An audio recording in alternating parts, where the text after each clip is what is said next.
Good morning, welcome to today's RC Coffee Chat. In today's episode we have the clouds has been dispatched. We have an SBUS to PWM converter and why I would want one of those. The other topic which we have is the Wombat, which is part of her, is right next to me. I'm really impressed with that. I can't wait to show you that one. And the last topic of today will be the 4D8. So that's a massive, and I mean an absolute massive 48-inch wing, which is, like I said, I would get that one built alongside the Wombat. And yeah, proving to be good fun so far, and you'll find out what the fun I'm having with it in a few moments' time. So back to topic number one. The Clouds FPV wing has been dispatched, or that model has been dispatched. It's on its way to me right now. Now, the good news is that it is being sent via parcel force when it hits the United Kingdom. So if I am going to get slapped with some import duty, I will find out very, very quickly. And also, it will get here damn fast as well. So, and the reason why I'm saying damn fast is because parcel force, we're the first house on the round. So it will be here by, I don't know, 8 o'clock in the morning, something like that, on the day it arrives. So happy days on that one. I will let you know in the Facebook group the second that it turns up. But we do have a bit of New Year's in the way, etc., etc. So yeah, expecting a couple of days on that one now. Next topic was the SBUS to PWM converter. Now, I actually bought 3 of these, and the reason why I bought 3 of them, because I want one for the Mini Talon, I need one for the Phantom, and I also wanted one for Dave, because Dave wanted one as well. So, what does it do, you may be thinking? Now, in short, you put SBUS in here, and then you get your PWM signals out. Now, you may be wondering, well, Matt, why can't you just use the PWM pins out on your receiver? Now, that's actually a very good question. And the thing is that what actually happens is that, say, we'll take an X8R or a L9R, which I'm using in 2 of the wings, is that we're pumping out SBUS. And the SBUS comes out and then goes into the Vector. Now, the Vector does have 6 outputs. 4 of them are for like aileron, normal 4 outputs, and then you've got 2 extras for auxiliary. But the thing is none of the 2, you can't use the 2 extras for, say, pan and tilt cameras. So the way around that is that where you've got like the L9R in the wing, we just run SBUS and actually RSSI out from the wing. So we run 4 wires from the wing, so positive, negative, the signal wire for SBUS and the signal wire for RSSI from the wing all the way into the center of the model, and then that goes into the Vector. Now, where this comes in handy is that we put a Y-lead splitter on the SBUS signal. So we still have SBUS going into the Vector, but we've also got the extra cable out, which we put into this port here. And then that means on the Tyrannus, we can then program up, say, channels 9 and 10, for example, to be our servo output. So what we could do perhaps on the Tyrannus is they have one of the clicky switches in the top left, which basically overrides the throttle or maybe, actually, how would I do this? To be honest, I would only set it up so that the yaw stick, the rudder stick, moves the camera left and right, because I'm not going to do tilt on mine. I'm just going to do pan. And we'll have like a little 2-way switch in the top left, or a 3-way switch. We can set it for both of them. And we'll click that switch, and then that means that the rudder, the yaw input, will then get used to pan the servo. And of course, once we click that switch backwards, it comes back to the center, which is, I assume, what I'm going to do on mine, is face it forwards. And it does mean that we release the extra inputs out of there. Now, there's a couple of other things which we can use that for. Obviously, pan, to turn our cameras around, tilt, if we had tilt, but also we could use it maybe for the strobes, for example, to change the pulses on those remotely, or any other PWM signals which we need out. So yeah, I've been and bought 3 of those. One of those was for Dave. So Dave, your little converters here. The other two, one of them is to go on the mini talon. That was the last piece of the jigsaw puzzle when it comes to the mini talon. Thankfully they're here, so I'll be playing with that this morning in about, I don't know, half an hour's time and getting that to work. And the other one is that I really would like a pan servo for the run cam on the Phantom FX61, so I will be looking at that today. Also in the holiday period is that I'm gonna go and laminate my Phantom FX61. That one is starting to show signs of wear through landings. Now I did fiberglass the hold underneath, so that's going to be a bit of a challenge trying to wear the it's going to be a bit of a challenge where the laminate meets the fiberglass, which I put on the bottom of the hold, which is, by the way, an absolutely fantastic idea. It's made it rock solid, and it's put up with, and it really has stood up to some less than perfect landings in less than perfect conditions, and it has held up very, very well. But the edges of the wings and things like that, they've all started to show signs of wear, and I really do like my Phantom flying wing, so that one is going to get laminated up. But before I do that, I will be putting in a pan, well, I'll probably be putting in 2 pan servos on the wings so that we can run dual run cams up there, so that we can rotate them around and have them mounted on the model, so we get some better flight footage. So anyway, that'll be a work in progress at some point in the future. Cool little thing. Cost like what, $9.19, so absolute bargain and a happy day. So those turned up yesterday. Next topic which we have is the Wombat. Now this is the setup which I've done for the front of my Wombat. Now you may be wondering, Matt, why didn't you put the leads up underneath here?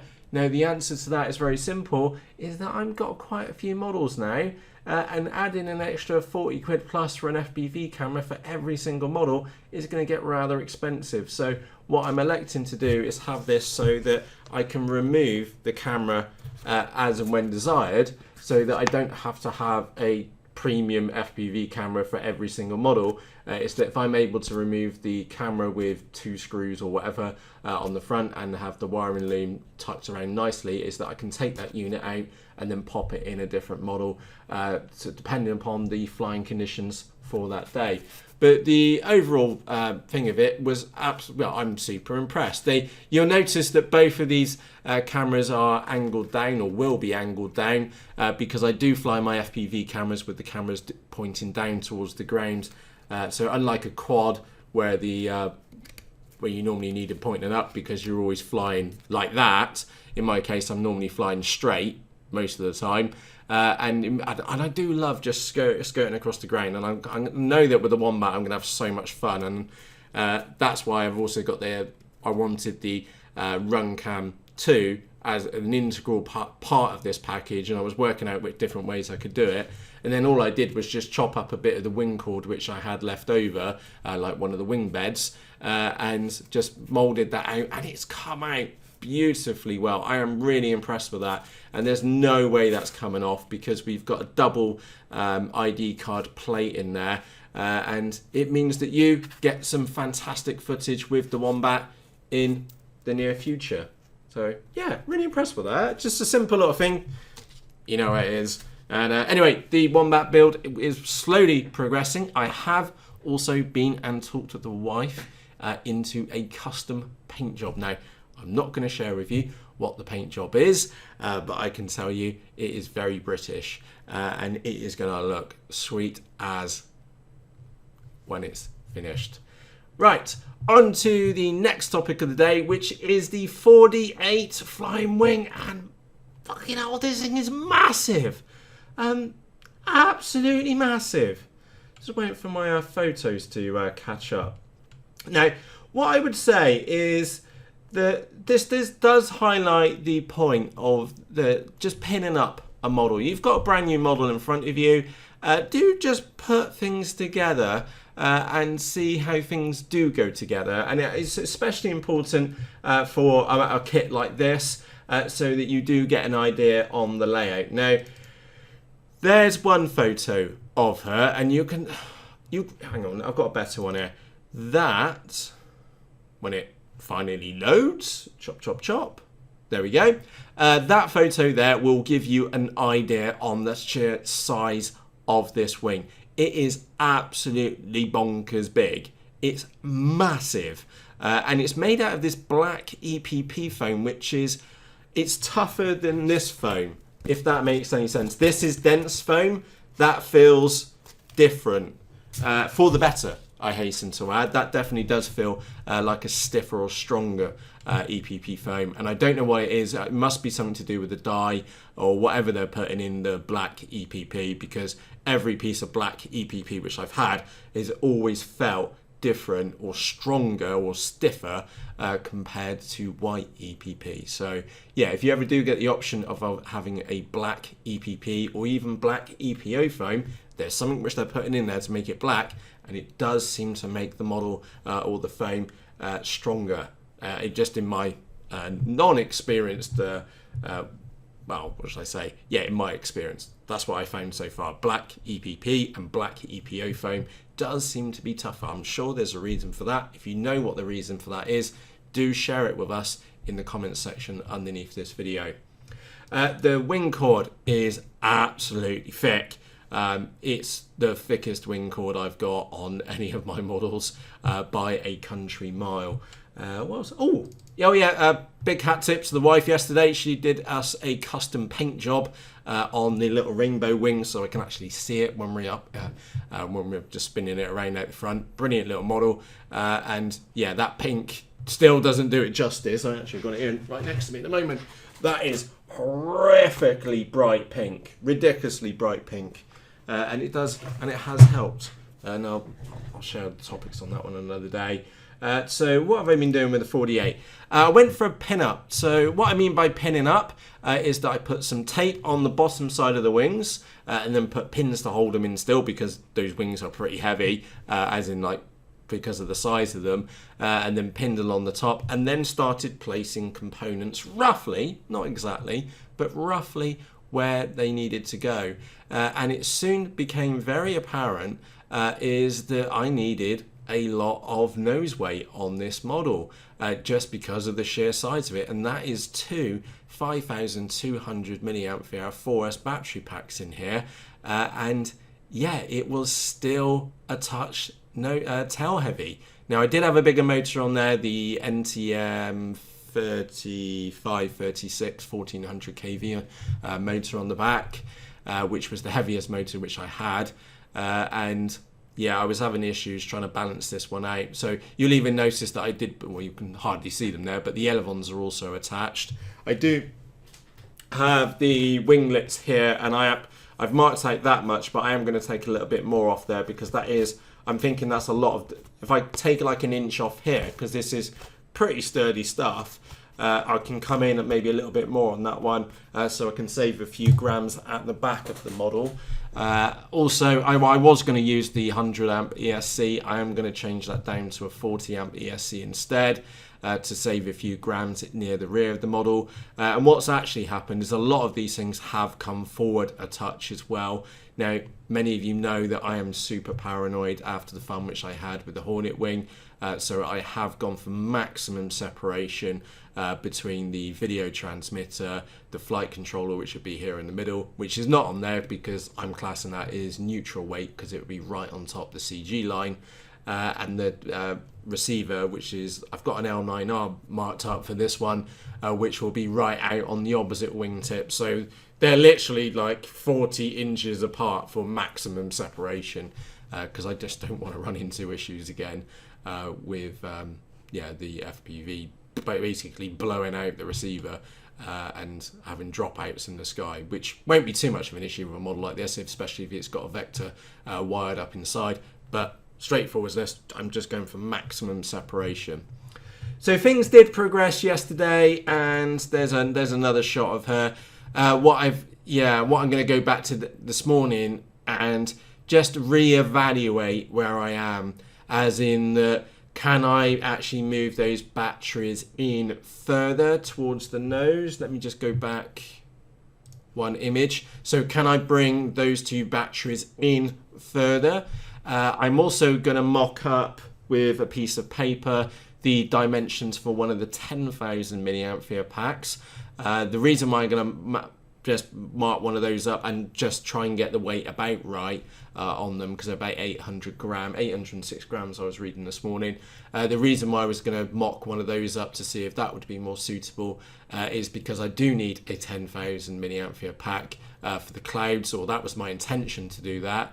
And that means that I could get dual use out of a single battery pack. That's why I'm always loath to buy dedicated battery packs just for one model. If I can reuse a battery pack for multiple models, so like these 5200s I can use in my Phantom Wing, I'll be able to use them in the Talon, and hopefully in this one. Or if I am going to go to a 10,000 milliampere pack, then I could use it in the clouds, and I could also use it in the 48 wing. So I do have some more pinning around to do. Yeah, it's just one of those challenges, is that it was just getting things to balance right. And the nice thing about this is that no glue has been anywhere near this model. And I already know, and I can lay out, I've not put a single cut in this model, that, like I said, there's no glue gone anywhere near this. I'm able just to pin up the model and just use dress pins and a bit of sellotape just to put stuff in different places, and I can get an idea on where and what works. And sometimes things don't work, and that's where I am right now this morning, and hopefully by the time you see this episode is that I would have worked out a different approach to this, and maybe have a very good idea on where I'm going to be taking this one.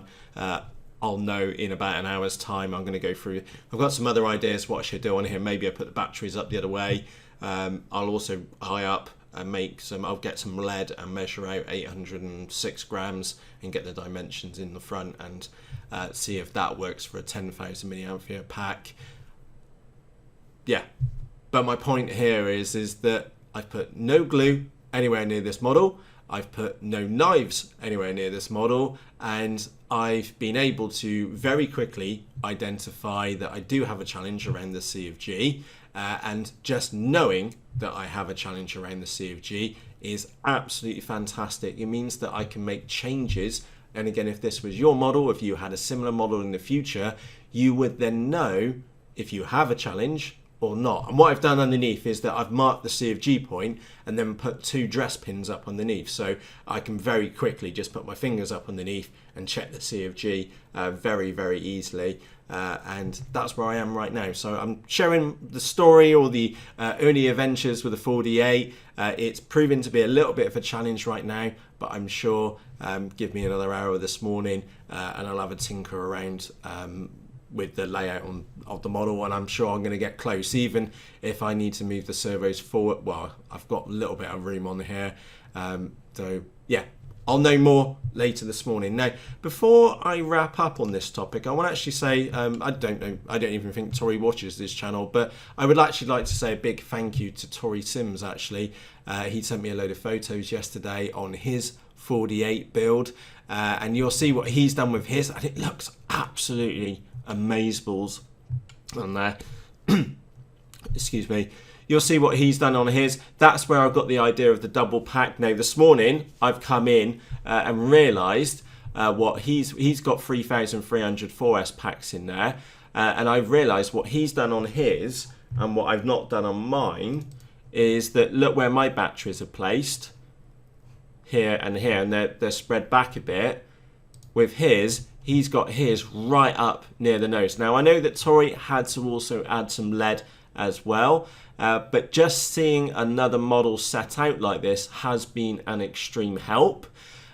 He is running a GoPro on the front of his model, and also, again, I've just realised this as well, and again, I was looking at this in bed this morning. So, number one, he's been and put his batteries in towards the centre so that they are further forwards. And I've just been and realised is that Tory, let's maximise this one out, Tory has been and put an extra block of foam in the front to move those components forwards a touch. And, aha, that gives us, what, another inch and a half forwards on the nose.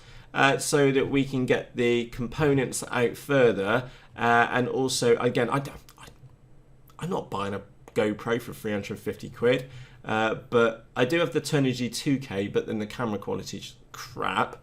But what I could do is maybe set up a box on the front here for the run cam to sit in there. And then if I do need to add any extra weight to the model, which I strongly suspect I am going to go and need to, is that I can add lead on the very front of the nose. And then that would be, and again, I don't like adding weight to a model, but if you're going to do it, you want to add it right on the very front or on the very nose to get maximum benefit of that added weight. So I could do that in the front section, and I do like what, yeah.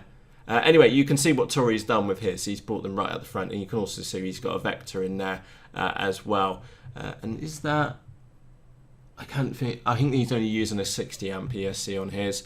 But I did want to say a big, massive thank you to Tory. So Tory, if you are watching this, thank you ever so much. I really do appreciate that chat which we had. I did find it very, very helpful indeed. And just getting some ideas and some reasoning behind what you did with your model was extremely beneficial. And again, even just seeing that, what you probably can't tell in here, but where I was focusing in on this model, you'll see that he's run his spars all the way close to the leading edge, and then the same down here as well. I could see his spar pattern, and then crucially on the opposite side, he duplicated his spar layout on the bottom as well for maximum strength. Now, one curious thing which Tory didn't do, and what I will be doing, is that because I'm really paranoid, I will be running a second brace across here and here to make an A-frame, and then overlapping them a little bit more. Probably not required. I'm just super paranoid, and I like the idea of having a really stiff and rigid wing. So if I was to copy what Tory had done here, is that I would run a line, another spar, literally from about here all the way across here. So we've crossed the first spar all the way across here. We crossed the tops of those two spars in here, and then go out and cross over here. And then I would also put another piece here in the nose. Probably not required, but for me, it would make me feel a lot better if we had an extra cross spar there. And again, if I'm putting basically 8 pieces of either carbon or glass fibre in the model, frankly speaking, another 2 pieces isn't going to be the end of the world, and it's only going to take a couple of minutes extra if you think about it in the scheme of things, because I'm already going to have the goop glue in my hand anyway. Run it through, stuff the spar in, run glue on top. I'm going to add another 4 minutes to the build time to satisfy my paranoia. Yeah, so that's what I do. But I did want to say a massive thank you to Tory. Tory, I really do appreciate your help yesterday. It was absolutely fantastic. And of course, the guys over at Team Legit as well, Johnny was feeding me back some suggestions and things like that. And look, you can see that the lead, which he's added up on the nose as well. What I would actually do on mine is set it so that we can get some weight on the very tip, similar to what Tory's done, but maybe in a compartment up on the front here to get maximum benefit of the added weight. So I will know more about this model later today. Like I said a couple of days back, the Wombat build is in progress, and now the 48 wing is in progress. Yeah, and I know about these challenges now, and I know about them because, and I'll need to blur that chat out there in the background, and I know about those challenges, all for the sake of a couple of pins, a bit of tape, and just sticking these things together just to see what works, or in this case, at this present moment in time, what doesn't work, and then to go off and find out what other people have done. So now I'm immediately thinking, the top of the wing cord, which the scrap piece, was absolutely massive, so that I will be able to fashion out a nice block to go on the front of here, and then I'll be able to bring the run cam forwards. I'll be able to bring the run cam 2 forwards as well. I'll be able to bring those batteries in tighter up to the nose because they're not hitting the back of here. Brilliant. There you go. We're working stuff out in the RC Coffee Chat, and it's just me here chatting to a screen. So on that note, to quickly recap today's episode, we had the clouds has now been and dispatched. I will know shortly when it's going to be with us, and I'll also know whether I'm going to get whacked with import tax or not. I'll find out in the next couple of days, I'm sure, once the New Year's is over and done with. We had the SBUS to PWM converter. Happy days. I'm going to get that wired up in the Talon this morning. We've got the Wombat build is progressing. It's getting now. I've cut out the little bay for the ESC. Run cam sorted. She is now due up for one more Pinup, I think, just to go back and check everything around CFG. I have brought the booms in a little bit more as well, and I just want to make sure everything's going to sit well, and then I'm going to start thinking about cutting out the battery bay up here. So once I've got that cut out, and then I can actually sink the battery in, and before I literally glue everything back together, together for the first time, is that I know that the CFG point will be perfect, and I'll know what wiggle room I need here in the battery compartment as well. So yeah, the Wombat is progressing too, and again, that was set in, so I couldn't do really much other work on the other parts of the model, so I went on and pinned up the 48 model as well. So that was the Wombat and the 48. That one is in progress. I am going to be this morning. I'm going to be chopping up a bit of foam. I will do a really bad mashup of some foam, just some really scrap bits. I won't go for the perfect piece just yet. I'll use maybe part of the bottom cord, for example, just to rough up some of this front nose area, and then bring the run cam forwards, bring the run cam 2 forwards, bring those batteries in tighter, and see if that helps with the CFG. But I do suspect that I'll probably need to still add some lead to the model, and I will swap the ESC down to perhaps a 40 amp ESC, and I will also trim that inch or so off the winglets at the back of here. I don't think it's going to make too much of a negative effect on the flight characteristics, because they are absolutely huge, and it also does save us a few grams right back at the extremities as well. Now, also a note here, I was chatting to Johnny yesterday. He did say that what he found is that on his model is that on the prototypes is that if he did bring the motor any further forwards into the model, is that it did start to suffer from waggle. So that's why the motor is where it is. And again, this is also the reason why I'm sharing my adventures with the 48 wing, because if you ever run into them, and I will be making a mini YouTube series on this model, is that it's about sharing the adventures. Sometimes half the challenges which we have with a model is before it's even hit the flight line.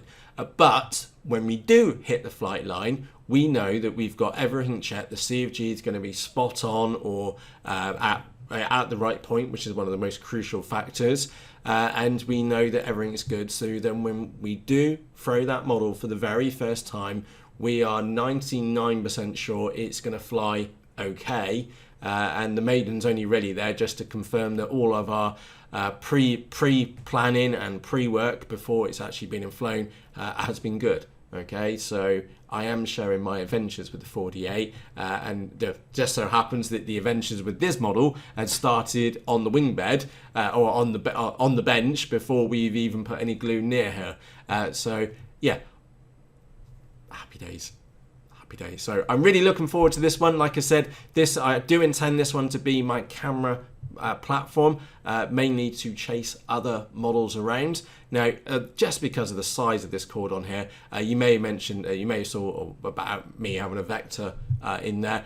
Honestly, it's not needed. It's not needed because this wing is just so epically big, and it's going to be quite well loaded.